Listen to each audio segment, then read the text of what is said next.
Kami luar mengucapkan selamat menunaikan ibadah puasa.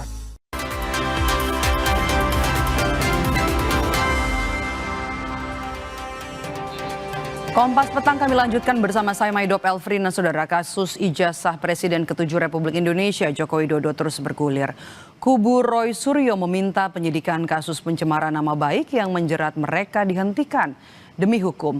Kuasa hukum Roy Suryo, Refli Harun, menegaskan permintaan penyidikan atau penghentian penyidikan karena proses hukum dinilai cacat dan melanggar undang-undang dan bukan meminta restoratif justice. Kuasa hukum Roy Suryo, Refli Harun, menyebut penyidikan yang dilakukan dinilai tidak sah secara prosedural. Kubu Roy menyoroti jeda waktu antara laporan yang dilayangkan pada 30 April 2025 dengan penghentian penyelidikan laporan TPUA pada 22 Mei 2025. Menurut Refli, proses hukum terhadap kliennya tetap berjalan saat perkara di Bareskrim belum selesai yang dinilai bertentangan dengan pasal 10 ayat 1 dan 2 Undang-Undang Nomor 31 Tahun 2014 tentang perlindungan saksi dan korban. Refli menegaskan permintaan penghentian penyidikan ini bukan restoratif justice, melainkan karena prosesnya cacat hukum. Dalam hal terdapat tuntutan hukum terhadap saksi, korban, saksi pelaku dan atau pelapor atas kesaksian dan atau laporan yang akan, sedang atau telah diberikan, tuntutan hukum tersebut wajib ditunda hingga kasus yang ia laporkan atau ia berikan kesaksian telah diputus oleh pengadilan dan memperoleh kekuatan hukum tetap. Jadi kawan-kawan semua, secara de facto, Roy, Rismond, dan Dr. Tifa adalah saksi dalam kasus yang dilaporkan TPUA. Jadi dilaporkan TPUA pada tanggal 9 Desember 2024. Berdasarkan surat TPUA tanggal 30 Juni 2025 yang ditandatangani oleh Wakil Presiden TPUA Rizal Fadila. Ini. Kita ke berita yang juga jadi sorotan kami lainnya, Saudara. Presiden ke-7 Republik Indonesia Joko Widodo setuju jika Undang-Undang KPK dikembalikan seperti sebelum direvisi. Hal ini diungkap Jokowi menyusul dorongan kembali menguatkan lembaga anti rasuah tersebut. Jokowi menegaskan revisi Undang-Undang KPK adalah inisiatif DPR dan dirinya sebagai presiden kala itu tidak ikut tanda tangan. Meski tidak ditandatangani presiden, revisi Undang-Undang KPK tetap berlaku setelah 30 hari disahkan di rapat paripurna. KPK dikembalikan seperti sebelum direvisi, seperti apa Pak tanggapannya? Ya, saya setuju, bagus. Karena itu dulu inisiatif DPR loh, jangan keliru, inisiatif DPR. Tanggapannya bahwa itu direvisi waktu kepemerintahannya Pak Jokowi itu seperti apa? Ya memang saat itu atas inisiatif DPR direvisi, tapi saya nggak tanda tangan.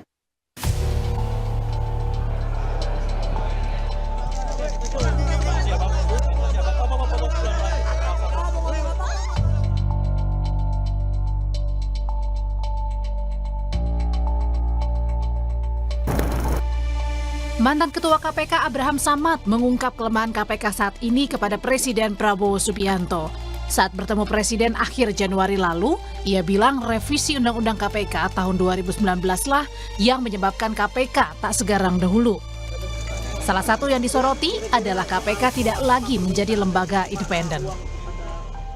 Saya bilang, apa yang menyebabkan KPK menjadi lemah sekarang karena Undang-Undang KPK itu direvisi tahun 2019 yang tadinya ketika itu dia menjadi lembaga independen di undang-undang baru, dia tiba-tiba menjadi lembaga yang berada di rumpun eksekutif. Di bawah eksekutif ya.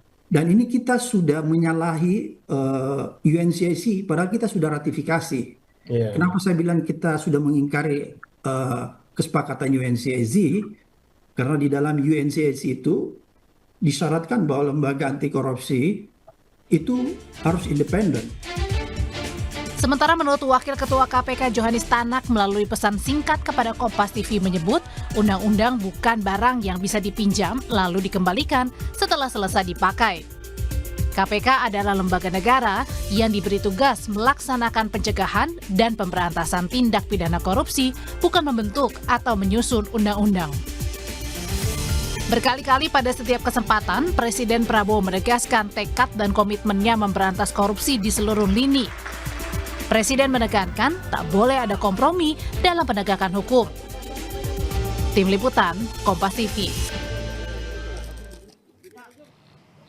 Wakil Presiden Gibran Rakabuming Raka buka suara soal komitmen dan dorongan pemerintah agar rancangan Undang-Undang RUU Perampasan Aset yang diyakini mampu memperkuat upaya pemberantasan korupsi segera dibahas dan juga disahkan.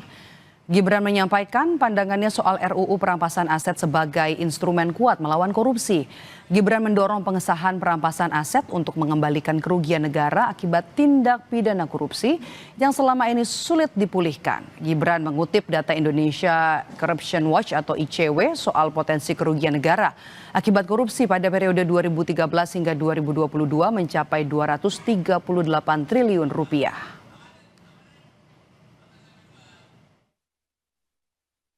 Indonesia sangat perlu memperkuat sistem hukumnya agar mampu mengembalikan aset negara, membuat jera para pelaku, serta melindungi masyarakat dari potensi kerugian akibat korupsi. Teman-teman, komitmen dari Bapak Presiden sebagai pucuk pimpinan negara sudah sangat jelas. Tapi kesungguhan Bapak Presiden untuk memerangi korupsi dengan instrumen hukum baru yang bisa membawa manfaat besar bagi bangsa.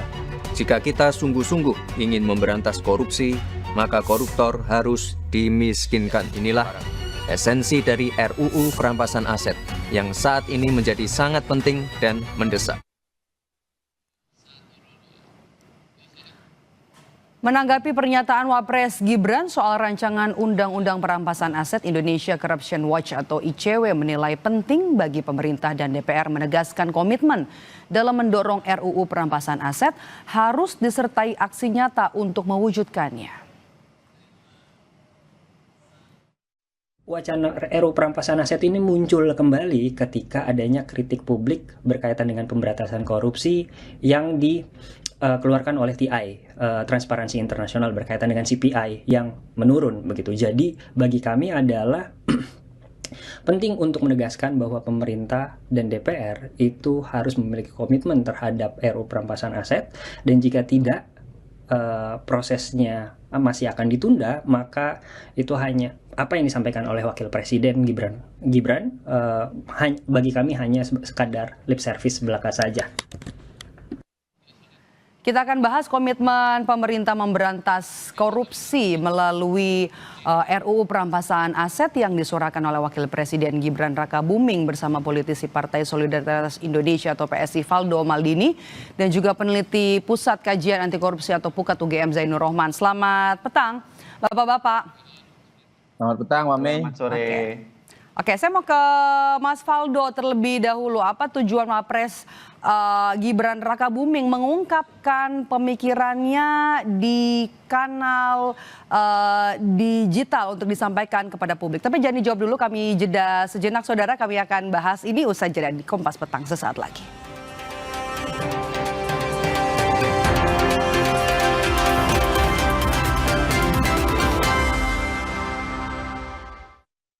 Kopi Luwak mengucapkan selamat menunaikan ibadah puasa. Ramadan berawal dari hening yang paling lembut. Lalu warna-warna itu mulai berbicara.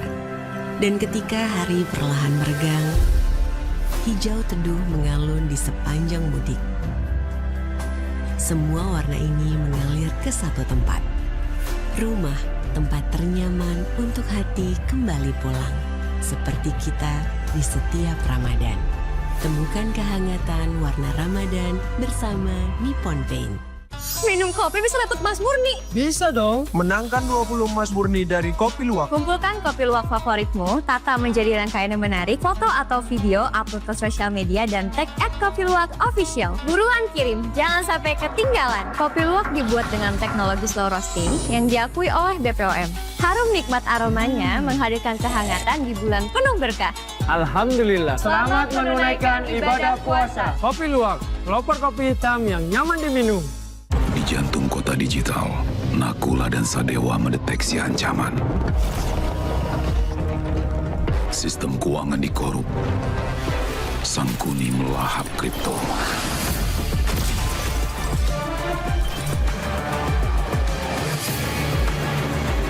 tikus rakus itu berhasil lolos.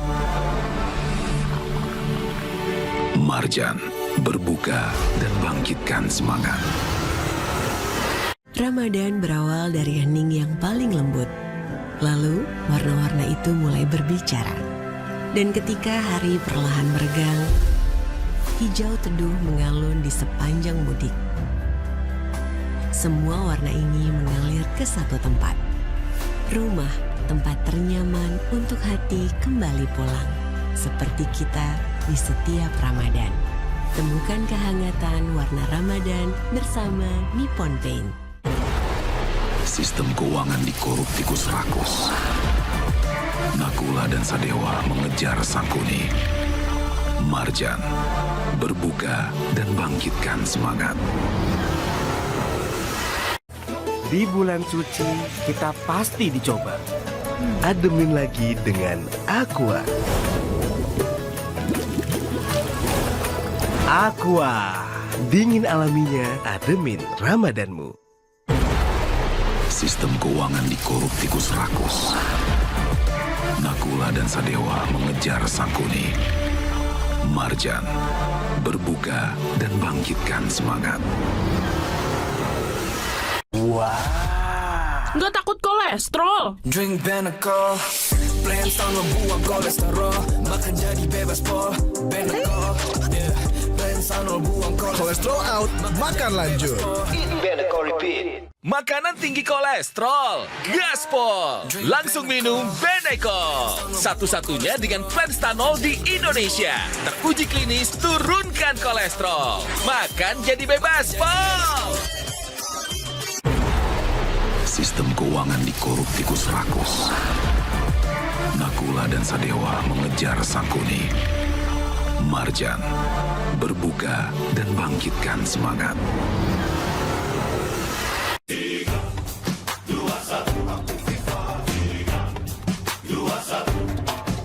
Sepanjang Ramadan, siapkan tubuh dengan 3 botol Aku Viva. Setara 2 liter air diminum dari buka sampai sahur. Biar satu harian puasa pasti sejuknya.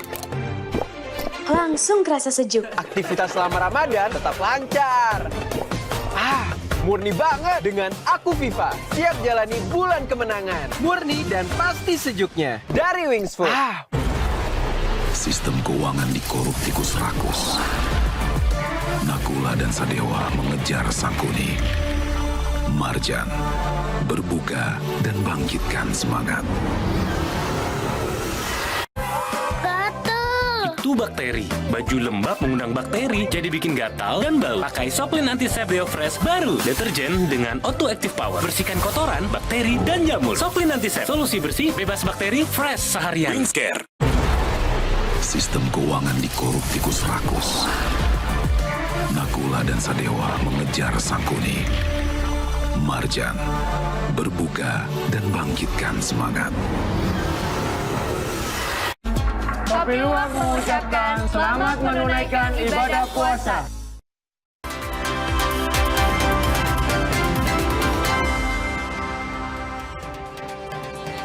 Kembali bersama saya Maidop Elfrina di Kompas Petang. Saudara, kita bahas soal RUU perampasan aset yang disuarakan oleh Wakil Presiden Gibran Rakabuming bersama dengan politisi Partai Solidaritas Indonesia PSI Valdo Maldini dan juga peneliti Pukat UGM Mas Zainur Rohman. Saya tadi sempat terpotong ya bersama dengan Mas Valdo. Mas Valdo, apa kemudian tujuan Wapres untuk mengungkapkan pemikirannya di kanal digital kepada publik? Ya, pertama kita harus lihat ini dalam konteks yang tepat ya, bahwa Mas Wapres nggak sedang bikin janji baru. Beliau itu sedang mengingatkan ini tentang kebutuhan instrumen hukum yang sangat penting untuk memperkuat pemberantasan korupsi, Mbak. Dan kami kira ini leadership, yaitu mengingatkan arah, memastikan negara tidak kehilangan momentum. Karena momentumnya hari ini penegakan hukum sangat kuat di masa pemerintahan Pak Prabowo. Yang kedua, fakta yang disampaikan oleh Mas Wapres sangat jelas karena kerugiannya besar banget, itu korupsi, tapi yang kembali kecil banget. Artinya sistem hukum yang ada hari ini tuh memang nggak cukup kuat tuh untuk memulihkan kerugian negara kita itu secara maksimal. Nah yang ketiga, berbicara soal RUU perampasan aset ini kan bukan sekedar simbol ya, ini ngasih kepastian hukum juga nih bagi aparat penegak hukum untuk ngejar dan ngambil aset yang hasil korupsi itu. Karena tanpa instrumen ini kan banyak hasil korupsi itu nggak bisa kita sentuh. Dan ini juga bukan wacana kosong seperti banyak disampaikan oleh teman-teman lainnya di civil society bahwa RUU perampasan aset ini sudah masuk prolegnas. Ini bagian dari agenda resmi negara sesuai arahan Presiden dan menjadi prioritas pembahasan di Komisi 3 DPR. Nah, video ini juga sebelumnya tuh udah disampaikan nih Mbak oleh Mas Wapres dengan audiensi dengan beberapa mahasiswa beberapa kali kan. Jadi Mas Wapres sedang menyampaikan kembali aspirasi publik dan ini bukan aspirasi satu arah tentunya. Ini adalah respons dari beliau keliling menerima audiensi dari masyarakat gitu loh. Mas Faldo, apa yang kemudian dilakukan oleh Wapres supaya RUU perampasan aset ini bisa cepat gol begitu loh di Dewan, di DPR? Ya tentunya kalau kita ingin serius ya Mbak ya memberantas korupsi, ya ini soal keseriusan untuk kembaliin uang rakyat, itu yang pertama. Dan ini juga bukan di atas kertas, ini juga bisa dipakai untuk MBG, Kopdes Merah Putih, CKG dan lain-lain. Tentunya proses politik harus kita dukung. Nah pemerintah udah oke nih, disampaikan juga waktu di tahun 2019 itu direvisi Undang-Undang KPK, itu DPR yang inisiatif. Nah makanya kalau menurut kami, kita dari PSI ya kita mendukung penuh lah apa yang disampaikan oleh Mas Gibran. Karena ini juga tidak hanya soal pemberantasan korupsi, tapi penindakan agar pemulihan keuangan negara. Nah, kami kira kita harus sama-sama dorong ke DPR gitu, Komisi 3 terutama untuk menuntaskan RUU ini gitu. Karena kalau nggak dituntasin, ya lagi-lagi ini teman-teman akan bilang ini janji lagi gitu loh. Dan sebagai negara demokrasi, bagian dari proses legislasi dan ini juga merupakan komitmen negara yang namanya sistem hukum harus kita perkuat. Dan kami kira mungkin kita tidak butuh hari ini sinisme soal ini, tapi dukungan agar ini sama-sama nih reformasi hukum ini bisa selesai. Mas Gibran mantik, mudah-mudahan ini menjadi isu yang akan membesar termasuk bagi kami di PSI, mendorong proses legislasi di DPR untuk bisa lebih cepat dan ini tidak lewat lagi Mbak. Karena kan kita tahu, karena korupsi ini kan RUU korupsi ini masalah, RUU perampasan aset ini untuk ngambil kembali apa yang mereka rampok gitu loh. Oke, Mas. Itu orang pemimpin ngingetin, ini bukan komunikasi politik, ini komitmen untuk memastikan negara hadir di pihak masyarakat. Oke, Mas Zainur, apa yang harus dilakukan Wakil Presiden supaya soal perampasan aset tidak hanya jadi wacana saja? Ya aksi nyata dong. Kalau hanya sekadar pidato, Presiden Prabowo sudah lebih sering dan banyak berpidato soal itu. Tapi nyatanya indeks persepsi korupsi Indonesia saat ini anjlok menjadi 34/100 setara dengan Nepal dan negara-negara Afrika. Ini artinya kegagalan pemberantasan korupsi dalam waktu 1 tahun terakhir. Kalau memang misalnya Wapres ini punya inisiatif ya, mau kolaborasi dengan Presiden Prabowo, silakan bisa roadshow ke parpol-parpol, yakinkan ketum-ketum parpol bahwa ini adalah RUU yang dibutuhkan untuk mempercepat efektivitas pemberantasan korupsi. Atau kalau ini adalah presiden, menurut saya sangat mudah. Kumpulkan ketum parpol, terserah mau di Hambalang, mau di Istana, beri perintah kepada mereka agar mereka semua dukung, agar RUU ini bisa segera untuk disahkan. Tapi Mbak Maidov, saya mau kasih sedikit wawasan soal RUU perampasan aset. Ini ada kesalahpahaman di publik bahwa seakan-akan ini menjadi panacea, obat dari segala macam bentuk perbuatan korupsi di Indonesia dan kesusahan untuk aset recovery. Padahal sebenarnya RUU perampasan aset itu kalau dibaca dengan teliti itu adalah komplement. Dia bersifat pelengkap dari undang-undang tindak pidana korupsi dan undang-undang sektoral lainnya terkait dengan tindak pidana yang bermotif ekonomi. Jadi Mbak Maidov, dia hanya bisa dilaksanakan, bisa diterapkan dalam kondisi tertentu. Yang pertama itu ketika tersangka atau terdakwa atau terpidananya itu melarikan diri. Yang kedua tidak diketahui keberadaannya. Yang ketiga meninggal dunia. Yang keempat diputus lepas. Kalau orangnya ada Mbak Maidov, itu tidak bisa pakai RUU perampasan aset. Lah lantas bagaimana? Lantas sebenarnya butuh satu lagi, yaitu kriminalisasi illicit enrichment. Itu ada di mana? Ada di RUU Tipikor, tindak pidana korupsi. Jadi saya khawatir publik akan kecewa, akan kecele bahasa Jawanya ketika RUU perampasan aset disahkan tiba-tiba situasi akan berbalik 180 derajat. Tidak. Kenapa? Karena itu adalah sehingga Mbak Maidoff tidak bisa dipilih nih untuk memperbaiki RUU Tipikor, untuk mengesahkan RUU perampasan aset, untuk mengesahkan RUU pembatasan transaksi uang kartal, dan yang paling penting adalah kembalikan independensi KPK dengan cara revisi kembali Undang-Undang KPK. Mbak Maidoff. Oke, ini juga yang bisa kita kutip dari apa yang disampaikan oleh Wakil Presiden Gibran Rakabuming dalam videonya adalah memastikan soal kepastian hukum begitu ya, agar kemudian juga RUU perampasan aset ini jadi regulasi yang tidak disalahgunakan nanti ke depannya begitu. Pandangan Anda? Ya, kalau non-conviction based asset forfeiture itu bukan merupakan criminal procedure. Dia tidak mempidana orangnya, dia mengancam asetnya, sehingga biasa disebut sebagai in rem, bukan in personam. Nah, di sana memang butuh ya pengaman-pengaman, safeguarding untuk memastikan bahwa aparat penegak hukum itu tidak abuse of power. Bagaimana caranya? Semua tindakan dari aparat penegak hukum wajib dikontrol. Oleh siapa? Oleh badan judisial, yaitu dalam bentuk meminta izin hakim. Yang kedua, hukum acara perampasan aset itu harus dipastikan ada keseimbangan antara pembuktian non pidana dengan hak dari seorang pemilik atau penguasa dari aset tersebut untuk membuktikan bahwa asetnya berasal dari perolehan yang sah. Jadi itu untuk memastikan bahwa tidak ada perbuatan yang semena-mena. Yang ketiga, Mbak Maidoff, harus dipastikan bahwa tidak ada satupun lembaga penegak hukum yang punya kewenangan dominan. Kewenangan ini harus dipecah-pecah, harus dipisah-pisah agar mereka bisa saling kontrol, saling mengawasi, termasuk di dalam pengelolaan aset, Mbak Maidoff. Karena banyak, Mbak Maidoff, aset-aset sitaan atau aset-aset rampasan itu disalahgunakan oleh aparat penegak hukum. Misalnya dipakai untuk kepentingan pribadi gitu ya. Padahal itu sudah dirampas atau disita untuk negara. Disita itu kalau belum berkekuatan hukum tetap, dirampas kalau sudah putusan hakim. Nah, sehingga itu memang butuh pengaturan yang baik. Resepnya sudah ada semua, Mbak Maidoff. Dari 2008 Pukat sudah riset. Sampai sekarang itu RUU hanya berupa janji-janji manis dari semua politisi. Kami dapat janji manis politisi itu sudah bukan 1-2 lagi. 2008 kami riset, Mbak, gitu ya. Sudah puluhan tahun kami memperjuangkan ini. Nggak ada itu sampai sekarang barang diperjuangkan betul-betul oleh politisi kita. Mbak Maidoff. Oke, sebatas janji politik dari partai. Mas Faldo, Anda tadi sempat tersenyum begitu di apa yang disampaikan oleh Mas Zainur. Ini jadi sinyalkah kalau pemerintah ini sebenarnya gemas ya? Karena RUU perampasan aset ini belum juga dibahas di DPR, di parlemen. Iya, sebenarnya kan gini ya, kalau seandainya sekedar pidato dan janji, itu nggak masuk prolegnas, Mbak. Ini kan udah masuk prolegnas, berarti kan ini jadi prioritas pembahasan. Jadi kami kira ini bukan wacana kosong aja, ada proses konstitusional yang lagi jalan, kami kira. Dan yang kedua, kita kan negara demokrasi, kami yakin Mas Zainur dan kawan-kawan paham itu, kita nggak bisa nih ngeksekusi undang-undang sendirian. Bukan satu orang selesai, memang harus ada pembahasan di DPR, sinkronisasi, kesepakatan politik juga tadi yang disampaikan. Kami kira ini justru menunjukkan sistem kita itu bekerja ya.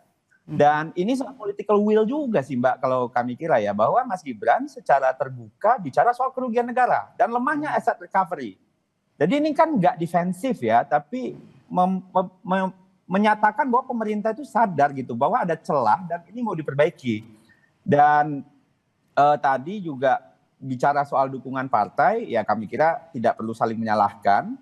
Kalau ada yang bilang yakinkan ketum parpol tadi kayak Mas Zainur, justru ini momentumnya gitu. Karena pemerintah sedang mendorong dan semua partai memang harus membuktikan komitmennya untuk hal itu. Memang kita udah punya KPK, peradilan tipikor, digitalisasi anggaran, tapi memang ada celah itu. Dan RUU perampasan aset ini menurut kami adalah bagian dari perbaikan itu. Maksudnya gini, ini kan bukan gagal ya, tapi ini sedang kita perkuat.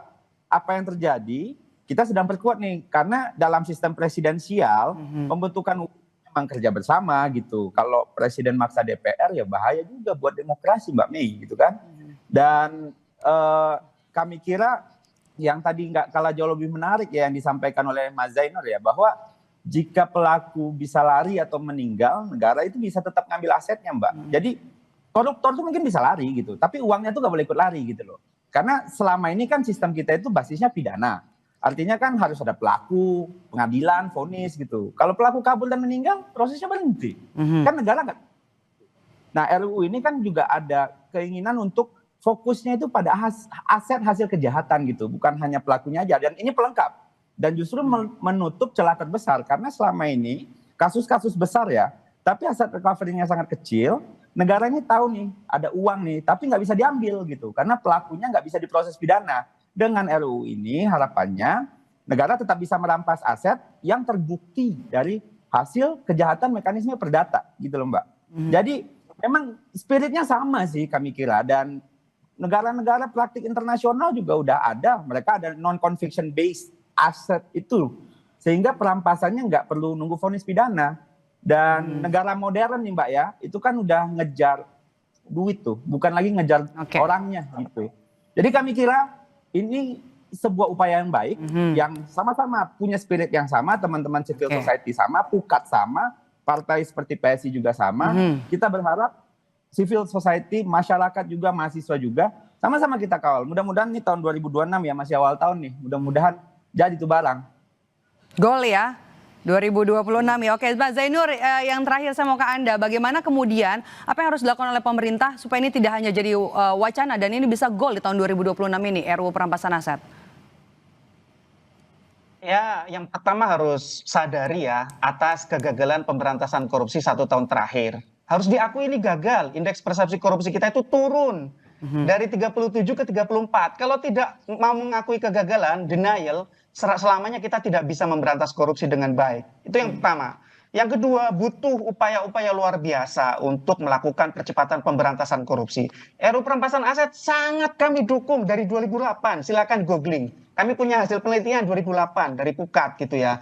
Jadi yang paling penting sekarang adalah bagaimana agar elit-elit politik itu mau duduk bersama dan berkomitmen untuk ini segera bisa disahkan. Saya pikir sekali lagi kalau presiden yang kumpulkan sudah banyak lah ya. Contoh undang-undang yang lahir dalam tanda kutip 1 malam gitu ya. RUU KPK, perubahan undang-undang KPK dalam undang-undang 19/2019 di zaman bapaknya Gibran itu 13 hari. Di undang-undang TNI zamannya Pak Prabowo ini berapa hari? RUU Minerba berapa hari? Semuanya kilat gitu ya. Tapi begitu RUU perampasan aset puluhan tahun. Prolegnas itu dari 2010, 2012, 2015, 2023 dan sekarang 2026. Artinya kita akan lihat bagaimana komitmen elit-elit politik itu apakah memang mereka serius. Yang kedua Mbak Maido, harus meaningful participation, harus pakai partisipasi yang bermakna. Jangan hanya sekadar asal disahkan tapi isinya ampas. Kenapa? Karena sangat mudah untuk mentwist ini. Saya sangat paham gitu bahwa ini bisa macan ompong gitu ya. Yang ketiga, tidak cukup ini saja. Butuh dilengkapi dengan perubahan Undang-Undang Tipikor, perubahan Undang-Undang KPK, dan juga pembatasan transaksi uang kartal dengan mengesahkan RUU pembatasan transaksi uang kartal. Pak Maido. Oke, kita tunggu nanti apakah bisa digolkan di DPR 2026 ini RUU perampasan aset. Terima kasih sudah bergabung bersama kami, Mas Zainur Rohman dari Pukat UGM dan juga dari PSI Valdo Maldini. Sehat selalu Bapak-bapak. Terima kasih. Usai jeda saudara, kami kembali dengan informasi putaran kedua perundingan nuklir antara Amerika Serikat dan Iran dijadwalkan pada Selasa esok di Jenewa, Swiss. Presiden Amerika Serikat mengancam akan mengerahkan kapal induk USS Gerald Ford ke Timur Tengah, sementara Iran menolak setiap bentuk tekanan dari manapun. Apakah kondisi ini akan mengarah pada konflik kedua negara? Simak ulasannya usai jeda di Kompas Petang.